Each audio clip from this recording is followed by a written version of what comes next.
네, 선생님들 반갑습니다. 무사히 3월 달을 마치고 4월에 시작한 선생님들께 너무너무 축하의 말 드리고 싶어요. 어쨌든 저희가 3월 달 정신없이 보내고 왔었는데 보통 공부를 한다라고 하면 항상 처음 시작할 때 가장 공부 열심히 하다가 마치 우리는 고정간격 스캘럽의 반대처럼 하죠. 마지막 기한에 열심히 하는 게 아니라 반대잖아요. 처음에 열심히 하다가 마지막에 흐지부지 돼버리는 이게 되게 많은 것 같아요. 교육학적 용어로는 초두효과 이렇게 부르기도 하는데 그러지 않으셨으면 좋겠습니다. 그런데 가장 중요한 건 어쨌든 선생님들은 이 자리에 계시다는 거예요. 일단 시작을 했잖아요. 시작이 가장 중요하다고 생각하기 때문에 이 자리에 앉아 계신 선생님들 너무너무 잘하셨다라고 생각이 들어요. 근데 중요한 건 진짜로 걱정만 해가지고 시작도 못한 선생님 되게 많으시거든요. 저한테도 지금 이제 4월 달이라고 하는 되게 과도기적인 시기에 공부의 계획, 방향을 잘 모르겠다라고 하신 선생님들 진짜 많으세요. 그런데 아시다시피 일단 시작을 해야 길이 보이는 거 아시죠? 뭐든지 선생님들이 일단 뭔가를 시작을 해야 그 다음에 뭘 할지가 눈에 보인단 말이에요. 내가 부족한 게 뭘지, 그다음에 어떤 자료를 봐야 되는지, 어떻게 계획을 세워야 되는지는 선생님이 시작을 해야지 한 발짝을 떼야지만이 계획을 세울 수 있는 거기 때문에 일단 시작이 중요하다. 서브를 만들고 계신 선생님 계시다면 마찬가지예요. 서브를 처음에 계획을 세울 때는 되게 막연하잖아요. 근데 막상 타이핑을 시작하고 자료를 모으다 보면은 그게 어떻게 해야 되겠다라고 하는 방향이 생기게 되고 그 다음에 어떻게 되는 거예요? 그 다음에는 시간이 해결해 주게 되는 거예요. 그 다음에는 방향만 세우는 것 그대로 나는 매일매일 꾸준히 하다 보면은 어느새 완성되어 있는 것이 바로 서브인 것처럼 마찬가지로 가장 중요한 건 일단 첫 시작이라고 생각하시면 좋을 것 같아요. 막연한 걱정 때문에 미루고 계시다면 일단 무조건 시작을 해보셔라 라고 말씀을 드리고 싶었어요. 그래서 지금 앉아 계신 선생님들 4월달 강의 처음 마음 그대로 끝까지 가셨으면 좋겠습니다. 자, 강의 교재를 조금 소개해드리고자 하는데 왜냐하면 조금 새로운 스타일의 도전을 해봤어요. 저도 이제 수험생을 할 때 기출 분석을 하다 보면은 이런 유형의 기출 분석 교재가 있었으면 좋겠다라고 생각을 했고 그래서 많은 교재들이 문제편이 있고 해설편이 있죠. 그래서 문제를 풀고 해설편 찾아보면서 정답 맞았어 라고 하고 넘어가는 문제집들이 되게 많았단 말이죠. 저도 그렇게 공부를 했었고. 그래서 이제 제가 공부를 혼자 할 때는 기출 문제를 뽑아서 거기다가 이제 확장하고 분석하고 거기다 내 구조화를 그리고 이렇게 했었던 게 기억이 나서 그것을 한번 구현해 본 게 지금 이 교재거든요. 그래서 아마 많은 선생님들의 호불호가 갈리긴 하겠지만 어떤 선생님은 각론 자료가 좀 있었으면 좋겠다 라고 생각하실 수도 있을 수도 있어요. 그런데 각론 자료라고 하는 건 이미 기본 이론서에 제가 많이 넣어놨거든요. 제 기본 이론 교재는 기출을 다 분류해놨기 때문에 기출에 근거가 되는 강론 교재가 다 교재에 있기 때문에 굳이 실지 않았습니다. 기본 교재와 기출 분석의 교재가 똑같을 필요는 없잖아요. 그래서 기본 이론 교재가 없으신 분들 조금 불편하실 수도 있겠지만 여기 기출 문제집에는 그런 강론 내용들이 많이 담겨있진 않다. 하지만 제 기본 이론에 없는 강론 이론들은 제가 다 실어드렸거든요. 보실 수 있게끔 그렇게 생각하시면 좋을 것 같아요. 그래서 제가 기출 분석했었던 틀대로 이렇게 만들어주셨습니다. 일단 기본 이론 교재 페이지를 적어드렸어요. 그래서 해당하는 키워드가 나와 있는 기본 이론 페이지를 확인하실 수 있게끔 제공해드렸고 그다음에 해당하는 문제가 가지고 있는 키워드를 정리해드렸어요. 선생님들이 찾으시면서 이 부분이 키워드구나 라고 보실 수 있을 것 같고요. 그다음에 이 키워드가 포함되어 있는 구조와 틀을 정리해드렸거든요. 항상 중요한 건 선생님들이 이런 단일 맥락만 아시다 보면 자극 반응도의 큰 상위 범주가 무엇이지? 라고 하는 걸 흔들릴 수가 있어요. 그래서 조음음은 장애 중에서도 여기 있는 정의와 원인과 진단 기준과 치료 접근법 중에서 진단 기준 6가지 중에서 가장 중요한 게 자극 반응도였지 이런 것들을 점검하실 수가 있어야 되거든요. 그래서 이런 구조와 틀 틈틈이 점검하실 수 있게끔 넣어드렸어요. 다음에 조금 이 문제를 풀 때 필요한 핵심 개념들은 기본 이론서에 다 있긴 하지만 간단하게 정리해서 넣어드렸다라고 생각하시면 좋을 것 같습니다. 다음에 저의 어떤 그런 분석의 포인트라고 하는 게 조그만 글씨로 아마 들어가 있을 거예요. 그 다음에 제가 좀 재현하고 싶은 부분들 이런 것들이 옆에 날개로 들어가 있을 거라서 분석하시면서 사실은 약간 좀 실력이 되시는 선생님들 같은 경우에는 정말 능동적으로 공부하실 수 있겠다라고 생각되는 교재입니다. 다음에 모범 답안을 아예 바로 옆에 제시했기 때문에 선생님들이 굳이 해설집 찾아가지고 비교하지 않으셔도 괜찮을 것 같아요. 무엇보다 중요한 건 풀고 답안을 맞추는 게 아니라 이 문제가 왜 나왔고 어떤 맥락을 활용할 수가 있으며 다음번에 어떤 게 나올까 이런 것들을 보는 거기 때문에 문제 답안은 중요하지 굳이 풀어가지고 맞추지 않아도 될 것 같아서 바로 옆에다 있기 때문에 확인하시면 좋을 것 같아요. 다음에 관련되는 저희 교재에 없는 내용들 같은 경우에 이렇게 다 나와 있기 때문에 활용하시면 좋을 것 같습니다. 자, 이렇게 이루어진 교재라고 소개해드렸고 지금부터 하나씩 같이 보도록 할게요. 보시죠. 오늘 첫 번째 수업은 아마 의사소통 장애인데요. 아마 많은 선생님들이 의사소통 장애 되게 어려워하고 싫어하고 양이 많다라고 부담을 느끼시잖아요. 근데 항상 중요한 거, 우리가 의사소통 장애를 4월 첫 개강 강의에서 첫날에 배우다 보니까 선생님들이 의사소통 장애를 공부 열심히 하시게 되죠. 그러면 또 좋아질 수가 있어요. 그래서 그런 의미에서 배치한 것도 있습니다. 제일 첫 번째 강의, 첫 번째 시간에. 의사소통에 대해서 강점을 가지시면 좋을 것 같아요. 정서 행동장애 같은 경우에는 나올 때가 있고 안 나올 때가 있거든요. 의통은 나오지 않는 해가 거의 없고 적어도 2문제 이상은 나오게 될 거라서 반드시 우리가 배우는 모든 장애애들 있죠. 지적장애, 자폐, 정서 모든 장애 아이들이 거의 공통적으로 많이 가질 수 있는 것이 의사소통이기 때문에 진짜 많이 나온다고 생각하시면 좋을 것 같아요. 제가 말이 조금 빨라요. 그래서 너무 빠르다라고 하면 손 이렇게 한 번만 해주세요. 그러면 제가 좀 느리게 할게요. 아셨죠? 말하다 보면은 머릿속에 있는 걸 말하고 싶어가지고 와다다다다 하는 경우가 조금 있어요. 제가 마음이 좀 급해가지고. 그러면 좀 눈치를 주세요. 하겠습니다. 의사소통 장애 제일 첫 번째 부분이죠. 양이 좀 많아서 버벅거리네요. 자, 선생님들 가장 중요한 거 일단 구조와 틀을 저랑 같이 한번 보실 거예요. 제일 첫 번째 부분은 일단 의사소통 장애 정의부터 시작하게 될 겁니다. 정의에는 크게 2가지가 있었죠. 장트법 정의 아셔야 되고 그다음에 미국 정의, 아샤라고 하는 걸 아셔야 된다라고 생각하시면 좋을 것 같아요. 그래서 아샤를 먼저 보실게요. 아샤에 따르면 의사소통 장애는 어떻게 분류가 되죠? 말장애와 언어장애로 분류가 되고 말장애 안에 조음문장애, 유창성 장애, 운동말장애, 음성장애가 있었다라고 하는 것 머릿속에 다 가지고 계시는 거죠. 그다음에 언어장애 안에는 언어발달장애, 실어증, 그다음에 단순 언어장애라고 하는 것이 있었다 정도 기억하시면 좋을 것 같아요. 자, 그러면 이 미국 정의를 거의 그대로 차용해온 우리나라 장트법 정의 같은 경우에는 이렇게 4가지로 정의가 되어 있었습니다. 그래서 제일 첫 번째 여기 있는 것이 바로 어떤 거였냐면 언어장애. 특히 언어장애 중에서도 단순 언어장애 정의에 해당하는 거죠. 언어의 수용 및 표현 언어 능력이 학생이 가지고 있는 인지보다 훨씬 부족한 경우. 그다음에 밑에 있는 3가지 같은 경우에는 바로 이게 말장애 유형이 될 거예요. 그러면 여기 있는 운동 말장애는 어디 갔어요? 라고 하시는 분도 계실 수 있는데 운동 말장애는 조음장애 분류되어 있기도 하죠. 조음장애 기질적 원인 중에서 신경계 조절 장애 안에 마비말 장애와 말실행증 이런 것들이 분류되어 있습니다. 그렇게 생각하시면 좋을 것 같아요. 다음에 여기 있는 장트법 정의에서는 의사소통 장애 선별 및 진단 검사 도구에는 3가지 구음언 이렇게 제시하고 있었죠. 이 정도 외우시고 넘어가시면 끝나는 거예요. 기출문제 2개 정도 풀어볼게요. 바로 밑에 있는 거 보시면 꽤 과거의 문제이긴 하지만 한번 나온 적이 있었는데 장트법 의사소통 장애 정의에 대해서 나온 적이 있었죠. 여기에서도 특히 읽어보시면 표시 안 할게요. 이거는 중요한 거. 언어의 수용 및 표현 언어 능력이 학생이 가지고 있는 인지 능력에 비해서 현저하게 부족하여 특별한 교육적 조치가 필요한 학생, 이거는 장트법 중에서도 어떤 부분이었죠? 언어장애 맞아요. 단순 언어장애에 해당하는 부분이었다라고 생각하시면 좋을 것 같아요. 그런 학생의 정의와 가장 거리가 먼 것은 찾는 거잖아요. 그러니까 언어장애 이외에 말장애를 찾는 문제다라고 생각하시면 좋을 것 같습니다. 자, 그런데 이 문제 처음 만났을 때는 되게 당황스러웠어요. 조음 발달의 어려움, 조음의 문제, 발음의 문제, 이거는 조음 장애 아닌가? 라고 생각하실 수 있지 않으세요? 다 맞추셨나요? 그쵸? 또 마찬가지로 언어의 문제가 언어의 문제가 있고 이렇게 했었을 때 선생님들은 단순 언어 장애에 관련된 내용을 조금 기억하시는 것이 필요합니다. 단순 언어 장애 같은 경우에는 언어의 모든 측면, 우리가 알고 있는 언어의 모든 측면이라고 하면 의문론, 구문론, 형태론, 그다음에 화용론, 구문론 이런 모든 측면에 문제가 있는 거기 때문에 당연히 조음 발달과 관련된 의문론에도 문제가 있다라고 하는 것 기억하시면 돼요.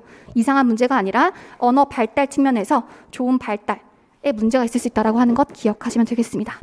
그래서 분석을 한번 해보자면 문법 형태소 습득 관련된 건 아마 형태론적인 측면이 될 거고 대화할 때 사용할 적절한 낱말을 찾는 거니까 아마 이거는 의미론도 될 것 같고요. 화용론도 될 수도 있을 거라 생각이 들어요.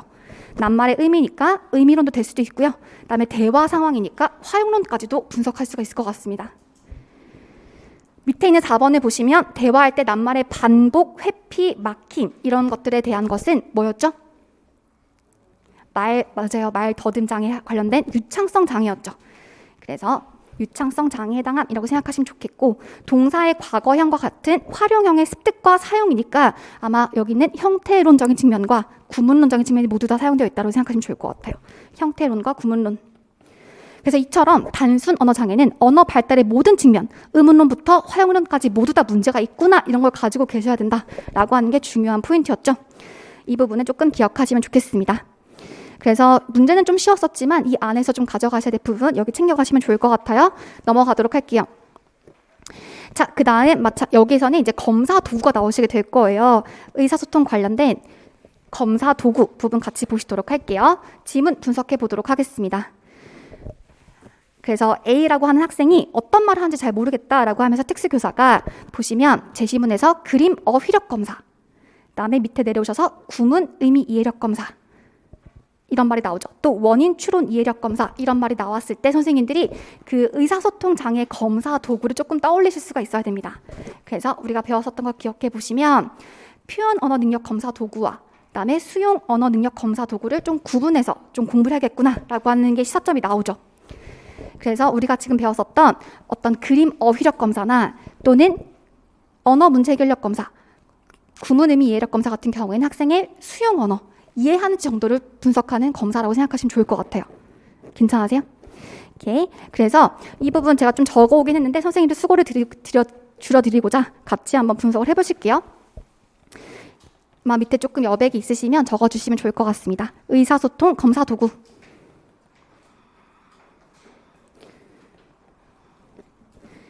그렇게 해서 첫 번째 그림 어휘력 검사.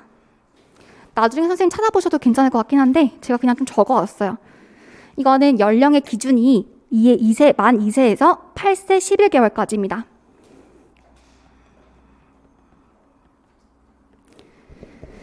당연히 수용 언어를 검사하는 거고요. 이거는 품사별, 범주별, 어휘를 제시하고 학생의 반응을 보는 거예요. 그 정도만? 그런데 되게 연령이 낮은데 지금 문제는 중등에서 나왔잖아요. 즉 학생의 언어 발달에 장애가 심하면 이런 낮은 연령의 검사 도구도 할 수 있다 정도만 기억하시면 돼요. 그다음에 두 번째 구문 의미 이해력 검사. 구문 의미 이해력 검사.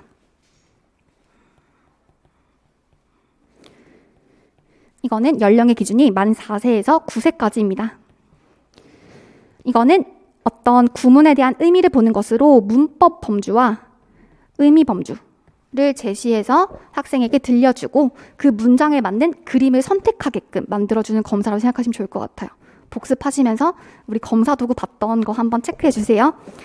그 다음에 중등에서 여기뿐만 아니라 뒤에도 또 나오는 검사 중에서 좀 중요한 게 뭐냐면 언어 문제 해결력 검사예요. 언어 문제 해결력 검사. 이거는 중등에서 충분히 나와도 괜찮은 그런 문제 검사 도구거든요.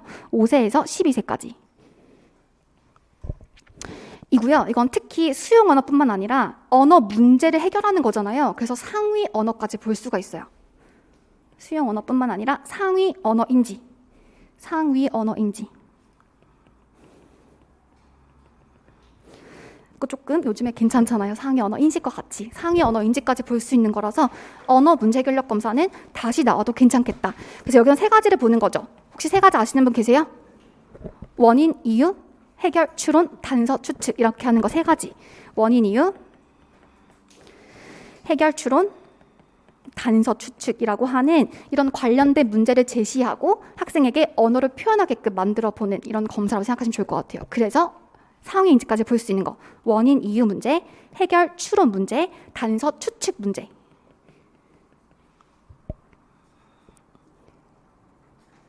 괜찮으시죠? 그래서 이렇게 한번 정리해 주면 좋을 것 같아요. 기출문제 하나를 딱 보셨을 때도 여기서 분석될 거 진짜 많거든요. 그래서 답만 맞추시고 넘어가시면 절대 안 되세요. 그래서 이 모든 검사 도구는 어떤 검사 도구예요? 표준화 검사 도구예요. 표준화되어 있는 겁니다. 그래서 아동의 수용 언어를 검사하는 거이면서도 플러스 표준화되어 있기 때문에 아동의 연령과 맞는 또래들과 비교할 수가 있다고 하는 것 기억하시면 될 것 같아요.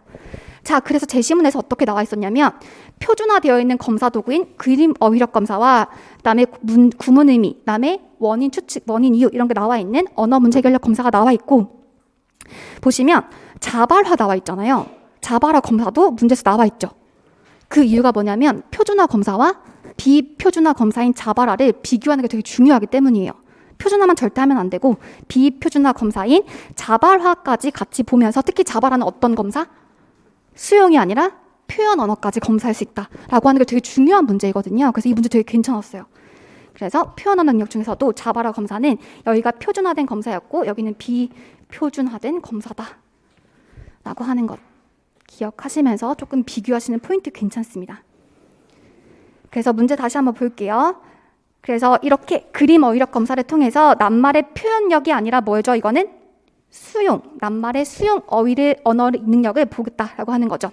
그 다음에 그리고 학생 A의 발음이 명료하지 않는데 선생님들 지금 기출문제 분석하시면서 보시겠지만 이거 있죠. 발음이 명료하지 않다, 발음에 문제가 있다 이런 말이 나오면 무조건 조음 음문 장애라고 생각하시면 좋을 것 같아요. 그래서 발음에 문제가 있다, 조음 음문 장애다.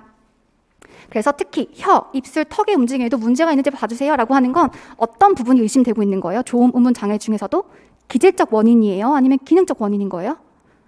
기질적인 거죠? 맞아요.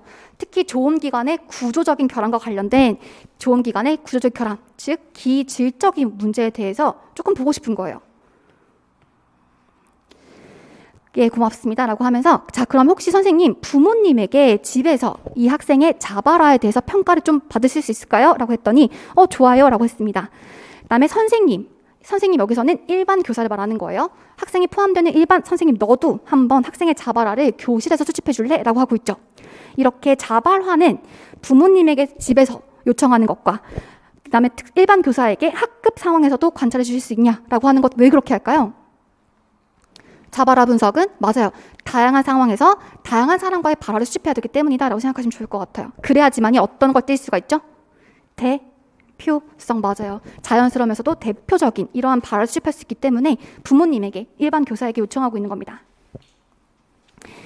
자, 그래서 저는 여기 해당하는 문제에서 좀 중요한 게 뭐였다고 생각하냐면 이거예요. 선생님들 자료에 있을 거예요. 추가 자료 제일 첫 번째 장 봐주세요. 이번에 고은 교수님의 3판에서 좀 추가되어 있는 부분이었거든요. 이전 판에는 없었지만 3판에 추가된 내용이 여기 있는 표준화된 검사 도구와 자바라 검사의 장점과 특징을 비교한 표였어요. 그래서 표준화 검사, 그림 어휘력 검사, 구문 의미 이해력 검사 이런 것들은 이런 특징과 장점이 있습니다. 반면에 학생의 실제 그런 학생의 평상시 언어를 볼 수 있는 자바라 검사는 이런 장점이 있다라고 하면서 비교하시는 거 가져가시는 거 되게 괜찮을 것 같거든요. 봐주시면 좋을 것 같습니다. 아셨죠? 그래서 보통은 보시면 많은 경우에 표준화 검사와 자바라, 비표준화된 자바라 검사를 같이 시행함으로써 아동의 언어 능력 전반에 대해서 평가할 수 있어야 된다라고 설명하고 있는 거고요. 혹시 표준화 검사를 잘 모르신 선생님들을 위해서 밑에 있는 설명도 실어드렸어요. 이거는 기본 이론서에 다 있는 내용이긴 한데 마찬가지로 좀 추가된 부분이 있었죠. 어떤 부분이었냐면 이 판과 다르게 여기 이 자바라 검사 같은 경우에는 몸짓 언어를 비롯한 비구어적인 발달도 평가할 수 있다라고 하는 게 좀 들어갔어요.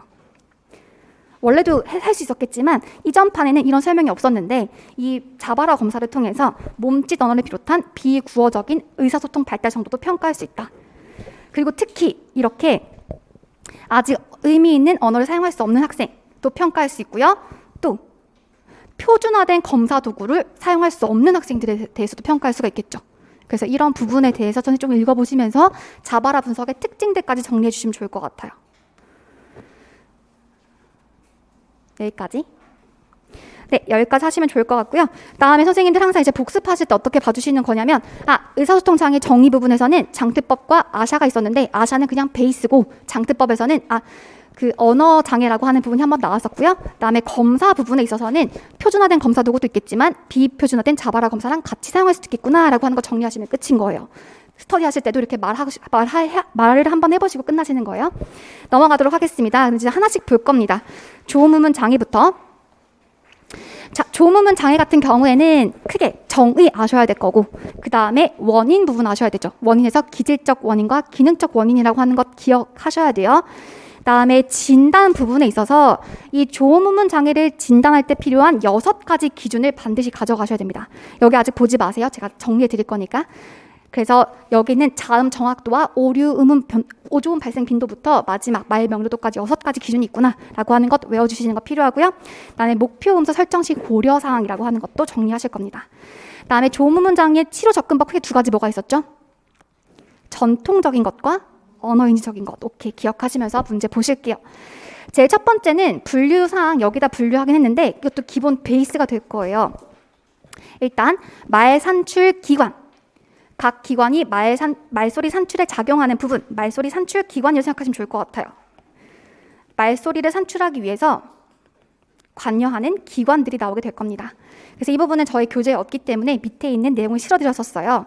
그래서 언어 기관의 생리학적인 이해라고 해서 제일 첫 번째가 호흡기관, 그다음에 발성기관, 조음기관, 공명기관, 신경기관이라고 하는 이러한 과정을 거쳐서 우리는 말을 하게 되는 건데 조금 키워드를 좀 보시는 거 중요합니다.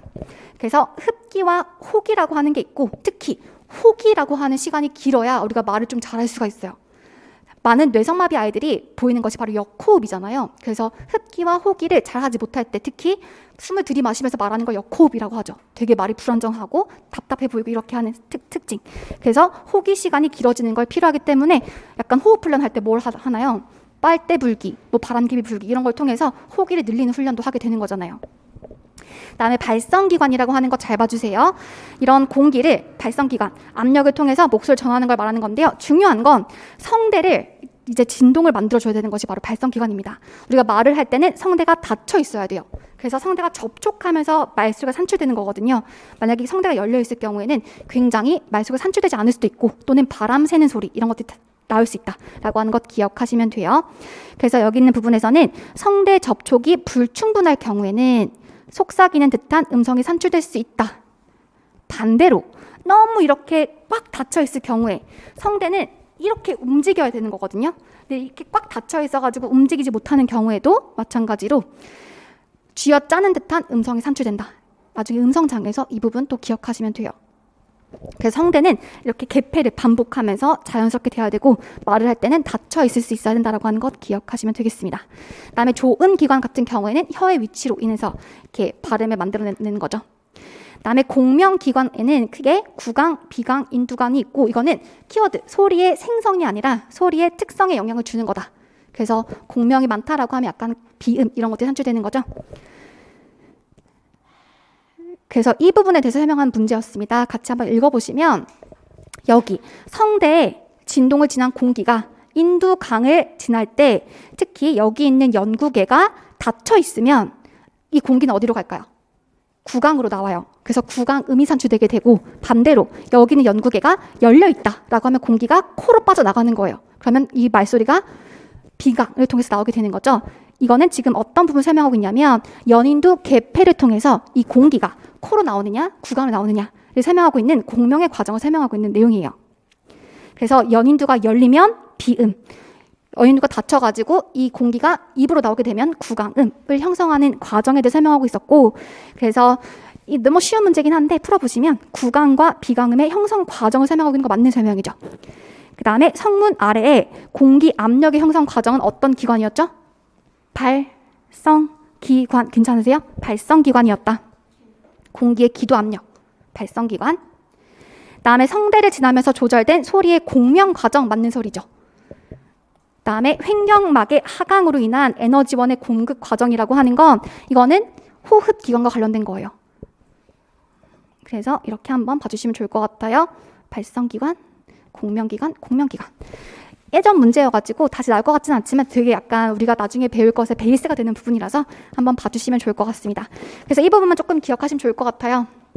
잠시만요. 그림이 이렇게 연구개가 개방되면 비강으로 산출되게 되고 연구개가 폐쇄하게 되면 구강으로 소리가 나온다라고 하는 것 기억하시면 될 것 같습니다.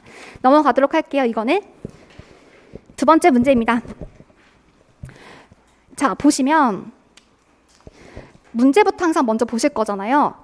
여기 언어장애 유형을 쓰시오라고 나와 있어요. 그런데 사실 문제를 보시면 학생의 문제는 우리가 알고 있는 범주, 언어장애 범주와 말장애 범주가 있는데 학생의 문제는 말장애 범주거든요. 그래서 아마 예전 문제라서 그렇긴 하지만 아마 이 범주를 정확하게 의사소통 장애나 아니면 말장애 유형으로 고쳐주는 게 필요하고 실제로 2015년 이 문제 이후로는 이런 범주를 좀 제대로 제시하고 있어요. 그래서 이 문제만 조금 예외다라고 생각하시면 좋을 것 같아요. 일단 언어장애라고 물어봤지만 선생님들 푸실 때 헷갈리시면 안 됩니다. 같이 보실게요. 바로 보시면 키워드 바로 눈에 보이죠? 발음이 정확하지 않다. 라고 하는 게 나오면 선생님들은 무조건 조음 음운 장애에 문제가 있구나 라고 생각하시면 됩니다. 기출문제 표시해 드릴 때 보시면 진짜 항상 키워드가 이렇게 나와요. 발음이 정확하지 않다, 발음에 문제가 있다, 발음이 불분명하다, 이런 말이 나오게 될 거예요. 그래서 얘기를 할 때 지속적으로 풍선을 푸선, 사탕을 아탕이라고 하거든요 라고 말하고 있어요. 그래서 시옷이라고 여기서는 이응을 생략했고요. 그런데 시옷을 발음할 수가 있죠. 그런데 사탕에서 여기 있는 시옷, 첫 번째 초성이 오는 시옷은 발음하지 못하고 있어요. 그래서 개별음소 시옷에 대해서 지금 어떤 오류를 보이고 있어요, 지금? 맞아요. 키워드 비일관적인 오류를 생각하셔야 됩니다. 즉, 해당하는 시옷이 뒤에 나오면 발음할 수 있는데 시옷이 앞에 나오면 발음하지 않고 있는 비일관적인 오류를 보이고 있죠. 그래서 우리가 알고 있는 조음 장애와 음운 장애를 비교하는 포인트 가져가시는 거 중요해 보입니다. 2015년 유아 문제이긴 했으나 되게 까다롭게 분석하실 수도 있을 것 같거든요. 그래서 특히 이 시옷 개별 음소에 대해서 비일관적인 오류를 보이고 있으므로 이건 아마 조음 장애보다는 음운 장애에 가깝다라고 하는 것 기억하시면 될 것 같아요. 그래서 고은 교수님 책으로 보면은 딱 거기까지밖에 설명이 없기 때문에 조금 헷갈리실 수 있는데 추가되는 자료 하나만 보실게요. 오시죠. 심현섭 교수님 책에서는 음운장애 설명할 때 예시가 조금 나와 있었어요. 이 부분 조금 가져가시면 좋을 것 같습니다. 조음장애 설명은 똑같습니다. 기본 이론 교재에 있는 것과. 그런데 음운장애 설명은 조금 보실게요. 오류가 비일관적이다. 이거는 고은 교수님의 똑같아요. 그래서 만약에 단어의 초성에선 시옷을 발음하지 못하지만 종성에서는 정조음할 수 있다라고 하면 이거는 비일관적인 오류구나 알 수 있는데 특히 키워드 음운 과정에서 일관적인 오류다라고 볼 수 있는 거죠. 만약에 이런 시옷을 생략하는 이런 오류를 보인다라고 하면 아동은 계속 특히 어떤 부분에서 생략의 오류를 일관적으로 보인다는 거예요. 마찬가지로 이 학생은 계속적으로 어떤 오류를 보고 있는 거예요? 어떤 특정 음소를 생략하는 오류를 보이고 있는 거죠. 괜찮으세요? 그래서 그런 부분에서 일관적인 어떤 오류 패턴을 보인다라고 하면 볼 수가 있다는 겁니다. 음운 과정에서 일관적인 오류를 보일 수 있다. 발음을 할 때 일관적으로 어떤 특정한 음소를 생략하는 오류의 패턴을 보인다라고 분석할 수가 있다는 거예요. 굉장히 복합적이고 비일관적인 오류를 보이지만 그렇게 분석하시는 게 필요했었어요. 여기 예시만 조금 더 가져가시면 될 것 같아요. 그래서 유아 문제였기 때문에 선생님들 답안을 쓰실 때 조음 음운 장애 쓰셔도 괜찮았겠지만 이제 초등이랑 중등 선생님들 같은 경우에는 정확하게 음운 장애까지 써주시면 좋을 것 같습니다. 아셨죠? 그래서 중요한 거 우리에게 시사점을 주는 이 문제는 조음 장애의 특징과 음운 장애의 특징을 비교하는 거였다. 그래서 조음 장애는 특히 말 산출 기관의 문제로 특정음을 발음하지 못하면 정말 일관적으로 절대 발음할 수가 없어요. 반면에 음운 장애는 어떤 문제? 음운 규칙과 음운 능력의 부족으로 인해서 복합음에 대해서 굉장히 다양한 오류를 보이고 다음에 어떨 때는 발음했다가 어떨 때는 발음하지 못하는 비일관적인 오류를 보이며 이런 문제가 있다 정도 기억하시면 되겠습니다. 복합적인 오조음. 그 정도 보시죠. 넘어가도록 할게요. 그래서 여기서는 반드시 이거 가져가세요. 그 다음 3번 문제 마찬가지로 조음 음운의 문제다라고 나와 있었고 제시문에서도 발음의 문제가 많은데 이런 말이 나오게 될 겁니다. 잠시만요. 초점을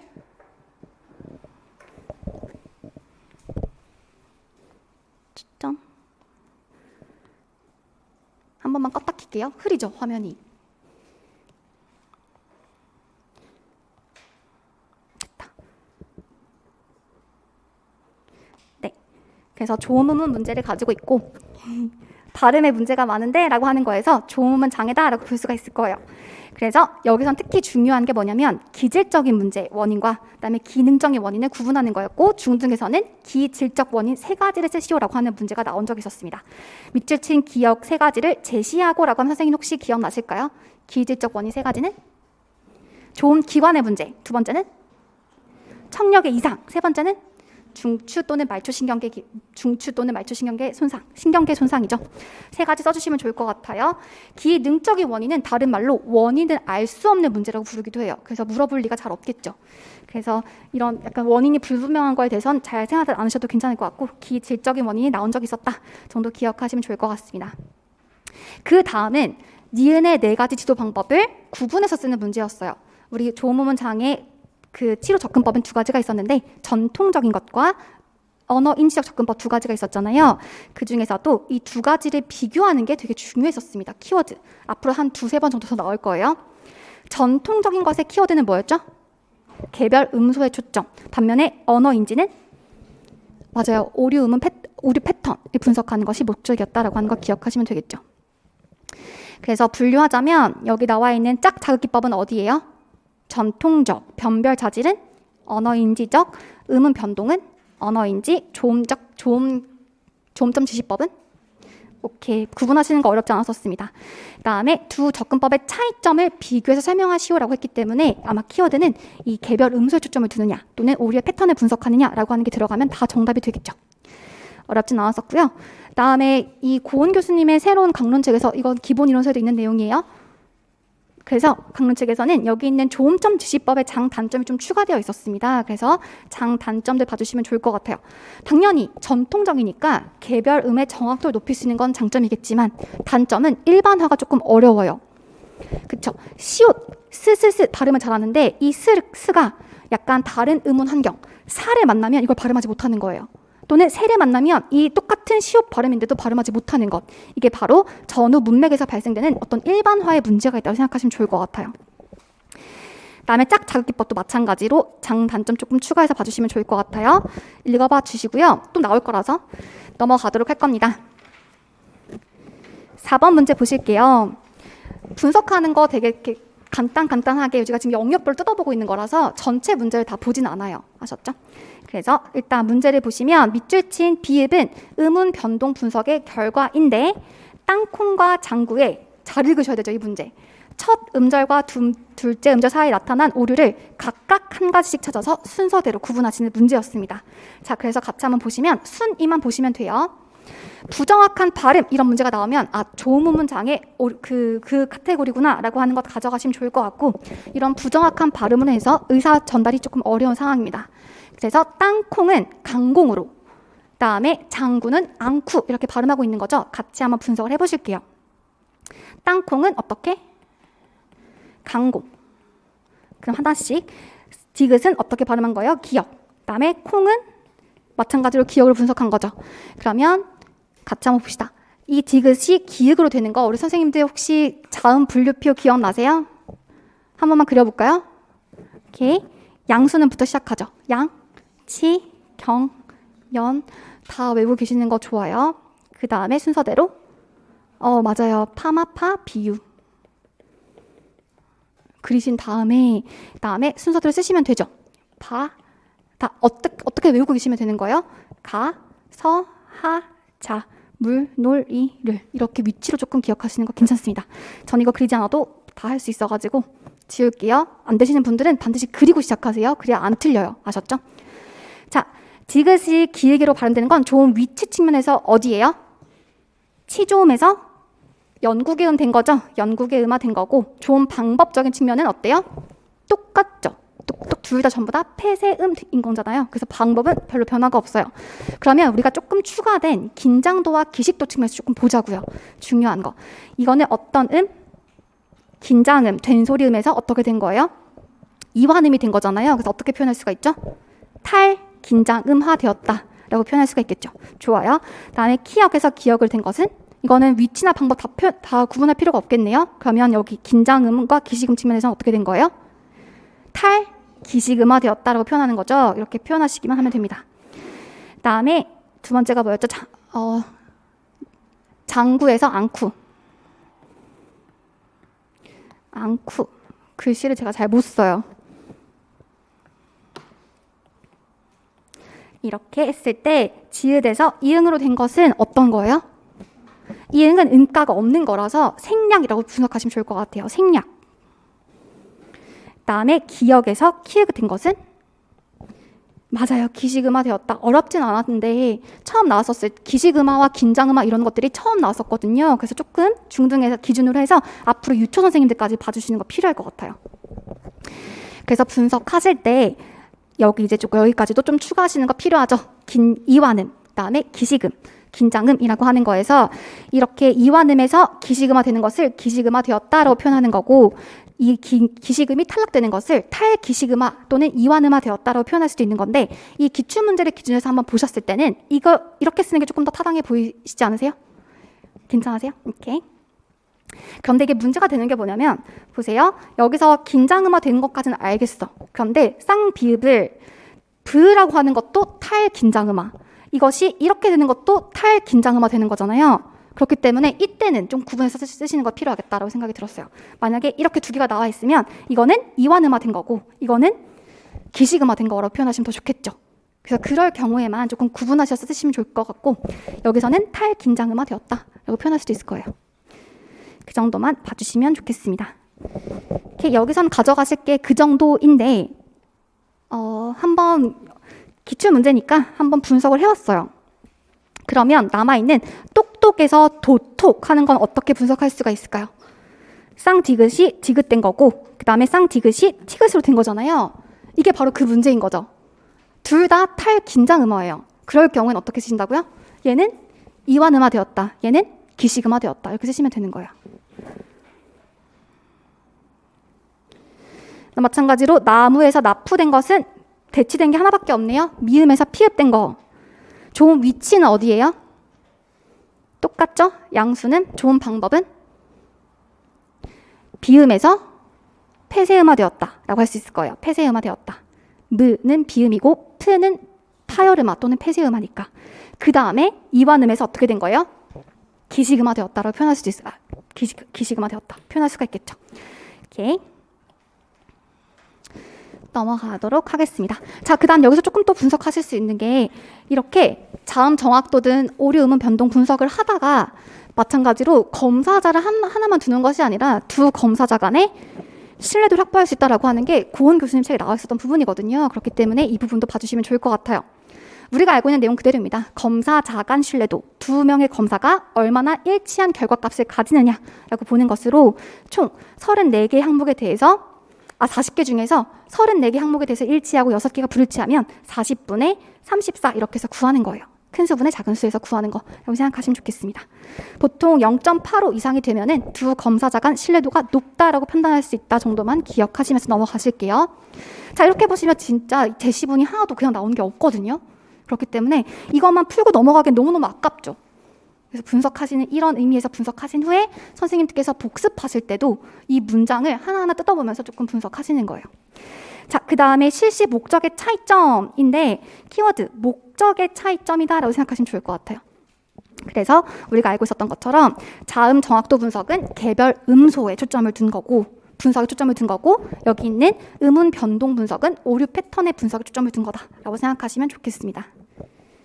쓰시는 건 아까 앞서 있었던 문제랑 똑같죠. 그냥 전통적 접근법과 언어인지 접근법의 키워드랑 동일하게 써주시면 된다는 거예요. 넘어가도록 할게요. 넘어오셔가지고 기억에 해당하는 용어를 쓰고, 죄송해요. 용량이 커가지고 오케이. 기억에 해당하는 용어를 쓰고 공통적으로 나타난 5점의 유형을 좋은 방법에 근거해서 쓰시오, 이런 문제가 나왔어요. 음운 변동 접근법에 관련된 키워드를 가지고 있을 텐데 같이 한번 보실게요. 발음이 정확하지 않다 나오면 무조건 밑줄 긋고 어떤 문제?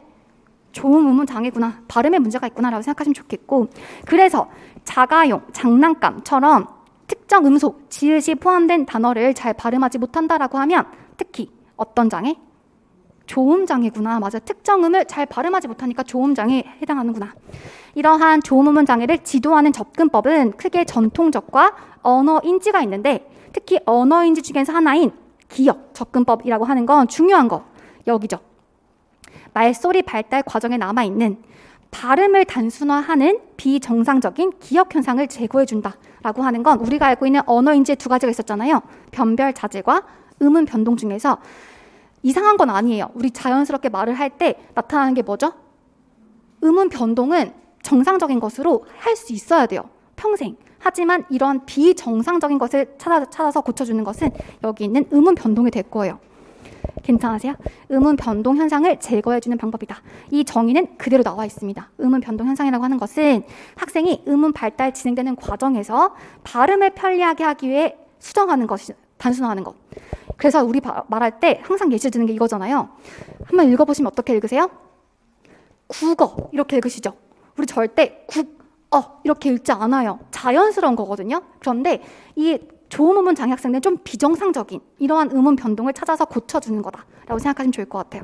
누구나 다 할 수 있어야 되고 누구나 가지고 있어야 되는 건데 비정상적인 것을 찾아서 고쳐주는 게 바로 음운 변동 접근법이다라고 생각하시면 좋을 것 같습니다.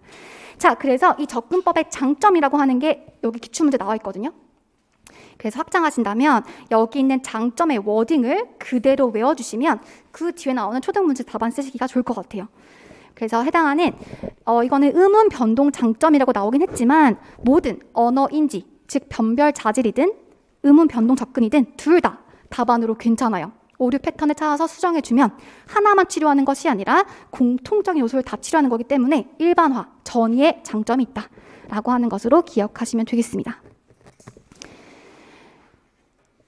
좋아요. 기억은 썼고 그 다음에 두 번째가 해당하는 나에 나타난 공통적인 오점의 유형을 분석하실 거죠? 그러면 같이 한번 해봅시다.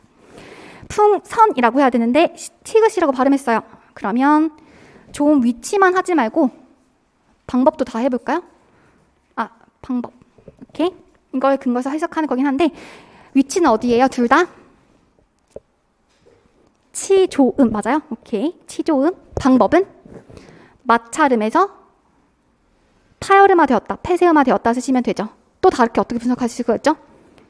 기식음화 되었다. 괜찮으세요? 좋아요. 그 다음에 책상에서 책강된 것은 위치는 어때요? 치조음에서 연구계음 맞아요? 오케이. 연구계음화 되었다. 좋은 방법은 마찰음에서 폐쇄음화 되었다. 괜찮으시죠? 오케이. 그 다음에는 반바지인데 밥바디가 되었대요. 이거는 지읒이 지읒된 거라고 일단 분석을 할게요. 그래서 지읒는 위치가 어디예요? 한국어의 유일한 부분. 경구계죠. 경구계. 경구계에서 치조음화 되었다라고 분석하실 수가 있을 거고 좋은 방법 측면에서는 파찰음에서 폐쇄음화 된 거죠. 오케이. 그다음에 자전거에서 다던거는 지읒이 똑같아가지고 여기까지 하시면 좋을 것 같은데 자 아직 한 번은 나온 적은 없어요. 하지만 중등에서 어디까지 나왔냐면 기식음화 탈긴장음화까지 나왔잖아요. 그래서 동화를 조금 봤어요. 제가 동화까지도 좀 괜찮을 것 같거든요. 특히 여기 있는 반바지와 밥바디 같은 경우에 크게 동화 측면에서 뒤에 있는 비읍이 앞에 있는 니은에 영향을 준 거죠. 이건 통틀어가지고 역행동화라고 불러요. 뒤에 있는 음수의 영향으로 인해서 앞에가 변하면 역행동화다. 또 다르게 어떻게 분석할 수가 있냐면 동화의 위치 측면에서는 자, 니은이라고 발음해야 되는데 비읍을 발음했죠. 둘 다 좋은 위치 측면에서는 없죠. 이거는 양수는 맞아요. 치조음인 니은에서 미음, 브는 양수음이잖아요. 그래서 양수음 동화되었다. 라고 하는 거예요. 괜찮으시죠? 다음에 좋은 방법적인 측면에서는 폐쇄음 동화되었다. 여기.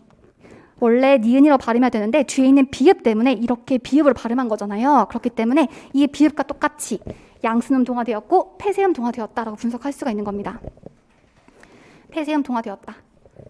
그다음에 이거 전체 다 통틀어서는 일단 뒤에서 영향을 받았기 때문에 역행 동화되었다라고 분석하시면 가장 좋을 것 같아요. 그래서 선생님들께 실어드린 아마 이 표는 저의 교재를 듣긴 하겠지만 좀 교체해드린 부분도 있을 거예요. 고은 교수님 3판에서는 가장 중요하게 바뀐 부분이 뭐였냐면 여기에요. 원래 예전 9판을 보시면 여기 있는 긴장음과 기식음이 동화에 포함되어 있었거든요. 그런데 3판에서는 이게 따로 떼어져 나왔죠. 그래서 동화와 긴장음, 기식음을 구분했고요. 그래서 중등 시험 문제가 여기가 나온 거잖아요. 다음에 조금 더 볼 수 있다라고 하는 부분이 바로 여기는 동화인데 특히 뒤에 음수 영향을 받으면 역행 동화가 되는 겁니다. 그래서 가방이라고 발음해야 되는데 뒤에 있는 비읍 때문에 앞에 기역을 비읍을 발음하는 것이 역행 동화라고 부르고 마찬가지로 좋은 방법이나 좋은 위치 측면에서 동화를 보시면 이렇게 뭐 양수음 동화라든지 아니면 폐쇄음화 동화라든지 이렇게 분석하실 수가 있어요. 이것도 기출문제 한번 나온 적이 있었으니까 여기 있는 반바지와 밥바지 한 번만 분석해 보시면 좋을 것 같습니다. 동화 측면에서 볼 수도 있겠구나 정도. 괜찮으시죠? 동화까지만 조금 보셔도 괜찮을 것 같아서 기출문제 예시를 근거로 해서 강론책 조금 봐주세요. 여기 있는 예시만 넘어가도록 할게요. 그 다음에 마찬가지로 계속 문제 똑같아요. 패턴은 항상 학생의 특성이 어떻게 주어져요? 발음이 불분명하다라고 나온다면 선생님들이 문제 카테고리를 바로 조음문 장애 패턴을 찾아가시는 거예요. 조음문 장애 오시면 바로 뭐 정의, 원인, 진단 기준, 치료 접근법 이 4가지 중에서 1가지 무조건 물어볼 거니까. 그래서 특히 여기에서는 우리말 조음문 평가라고 하는 게 우리 작년 중등 기출 문제였죠. 그래서 그 전에도 한번 살짝 건드렸던 적은 있었어요. 2017년 초등 문제였네요. 그래서 이거는 1판이긴 하지만 이제 최근까지 2판까지 나왔다라고 하는 거 생각하시면 좋을 것 같습니다. 우리말 조음문 평가를 통해서 자음과 모음의 정확도를 보겠다. 심지어 이렇게까지 나왔죠. 그래서 최근에 이제 추가 자료까지 같이 보시긴 할 건데 일단 나온 적이 있다라고 하면서 민규는 조음문 평가에서 다음과 같은 오류를 보인다. 그래서 공통적으로 보이는 자음 오류의 형태를 어디 측면? 조음 위치 층을 찾아서 쓰고 이러한 오류가 자주 지속적으로 빈번하게 발생할 때 왜 음운 변동 접근법이 효과적인지 그 이유를 쓰시오라고 하는 문제였어요. 그러면 아까 이 문제는 물론 다양한 강론책들이 있겠지만 가장 중요한 건 그 이후의 문제이긴 했었지만 그 중등 기출 문제에 나왔던 음운 변동의 장점 쓰시면 가장 좋겠죠. 그래서 음운 변동의 장점 측면에서 오류의 패턴을 찾아서 교정하게 되면 개별 음소를 교정하는 것보다 훨씬 더 전이와 일반화에 효과적이다라고 하는 키워드 가져가시면 좋을 것 같습니다. 어렵지 않았고요. 그다음에 한번 분석해 보시면 가방을 다방, 토끼를 토띠, 그다음에 꼬리를 토리. 전부 다 기읍, 디귿 계열이긴 한데 조음 위치 측면에서는 연국의 음에서 치조음화된 거죠. 조음 방법은 폐쇄음화 똑같고요. 그다음에 위치 측면에서 치조음화된 건데 여기 하나 더 뭐가 있을까요? 쌍기역에서 티귿으로 되는 거는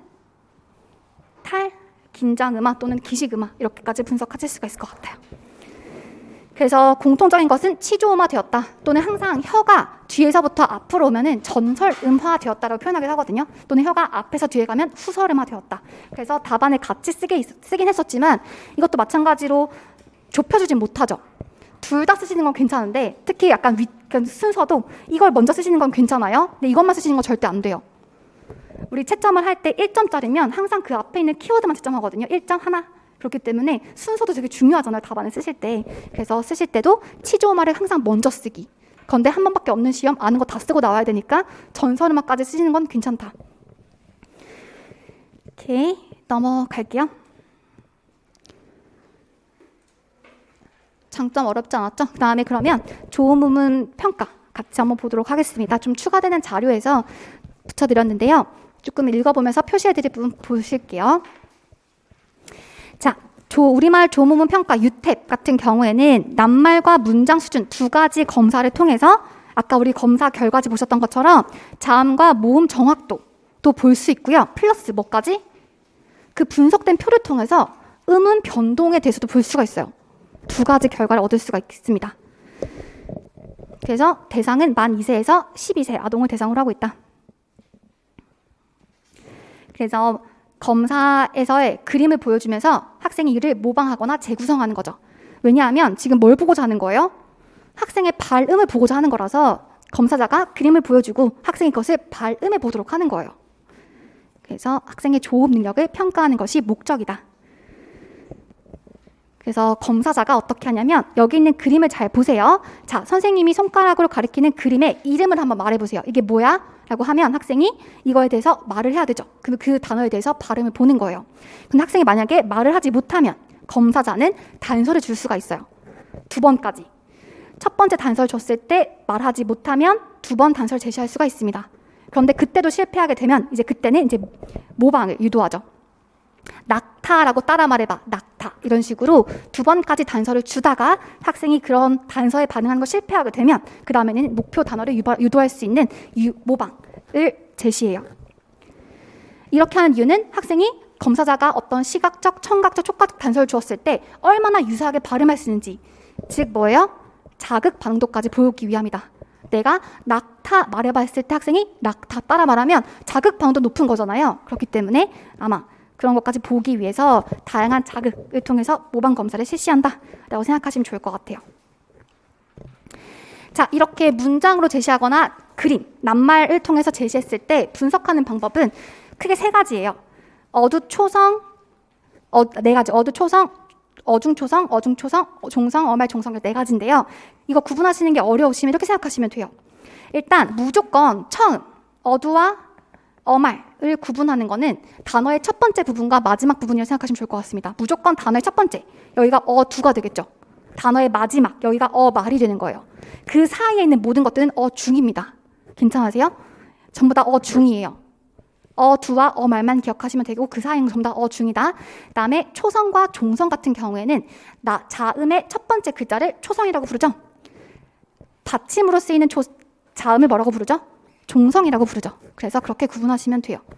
이 네 가지만 구분하실 수 있으면 우리 표를 만들 때 이렇게 만들거든요. 유탭에서. 어두 초성, 어중 초성, 어중 종성, 어말 종성 이렇게 네 가지로 구분을 해서 학생의 발음을 체크하게 됩니다.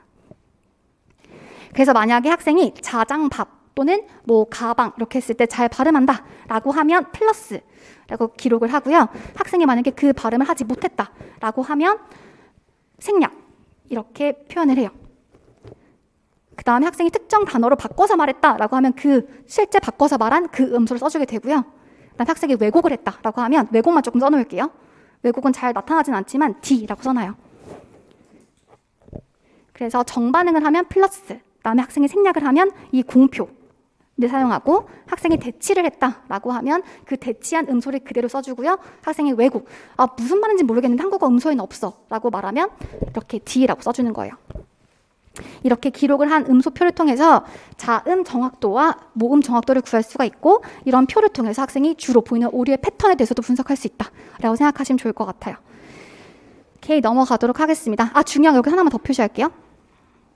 그래서 이렇게 자음 정확도와 모음 정확도 산출할 수 있죠. 두 번째는 음운 변동 분석을 통해서 오류 패턴도 분석할 수가 있다라고 말씀드렸죠. 그 다음에 이렇게 자음 정확도와 모음 정확도에 표준 편차 있잖아요. 보시면 마이너스 1 표준 편차 이하는 그냥 좀 고려하는 수준인 거고 크게 중요한 거 마이너스 2 표준 편차 이하면 무조건 조음 치료를 시작해라 라고 제시하고 있는 기준이 조금 있어요. 이거 조금 표시해 주세요. 뒤에 문제 분석할 때 나오게 될 거예요. 마이너스 2 표준 편차 이하는 무조건 조음 치료 요망.